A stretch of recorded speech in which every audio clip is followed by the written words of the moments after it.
Molweni emakhaya. Igama lam ndinguDr Gogela.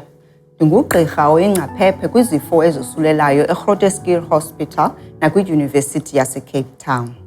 Mna nogxa bam sihoye abantu abelele esibhedlele ngenxa yesifo se-Covid-19. Namhlanje ndifuna ukuthetha nani ngeenzame zokunciphisa umonakalo ongenziwa yi-Covid-19 eSouth Africa. Ithetha ukuthini le nto? I-Covid-19 yenziwa ukosuleleka yi-coronavirus entsha. Umntu wokuqala ukuba ne-Covid-19 eMzantsi Afrika wafumaneka ekuqaleni kukaMarch 2020. Ngaphambi koko zange kubekho mntu waseMzantsi Afrika owakhe wabanaso esi sigulo. Loo nto ithetha ukuba nawuphina umhlali waseMzantsi Afrika angasuleleka nge-Covid-19. Ukuba asiqaphelanga, i-SARS-CoV-2 ebangela i-Covid-19 inganwenwa ekuhlaleni njengomlilo kwidlelo elomileyo. Mntu ngamnye osulelwe yi-Covid-19 angosulela abantu abathathu nangaphezulu. Esi sifo sinwenwa msinya ngokuhamba kwexesha ukuba akuthathwa manyathelo okusinqanda. Kufuneke kunqandwe umntu onaso angosuleli abanye abantu. Ukuba asithathi manyathelo akhawulezileyo ukunqanda ukosuleleka kwabantu ekuhlaleni, abantu abanintsi gqitha baza kugula kwezi veki zizayo. Nangona uninzi lwabantu abane-Covid-19 bengazokugula kakhulu, abanye abantu basemngciphekweni wokugula kakhulu badinge ukulala esibhedlele.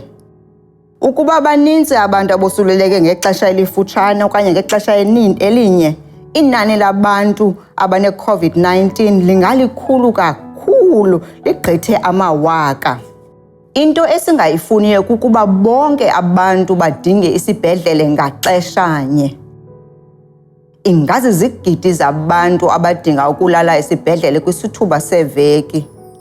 Loo nto ingazongamela izibhedlele zalapha, soyisakale, kwaye izigulane zingahoyeki ngendlela efanelekileyo. Ngokwenza i-lockdown eyabhengezwa nguPresident uCyril Ramaphosa, nabantu bathi qelelene ukwenzela ukuba bangabambani, sizama ukuthoba inani labantu abosulelelenayo kwezi veki zilandelayo. Loo nto ithetha ukuba abantu abane-Covid-19 nazo zonke ezinye izigulo bangalaliswa kwizibhedlele zethu bahoywe ngendlela efanelekileyo. Ukuthoba inani labantu abosulelekileyo kuthetha ukuba wena, usapho lwakho, iitshomi zakho kunye nabahlali baseMzantsi Afrika ningafumana uncedo xa nidinga ukuza esibhedlele. Njengabasebenzi kwicandelo lwezempilo eMzantsi Afrika, siyanicela, siyanibongoza, hloniphani i-lockdown. Bhekelani kubanye abantu, nihlale emizini yenu. Ngentsebenziswano singahlangula imiphefumlo emininzi. Siyanicela, hlalani ezindlini zenu. Hloniphani i-lockdown. Enkosi.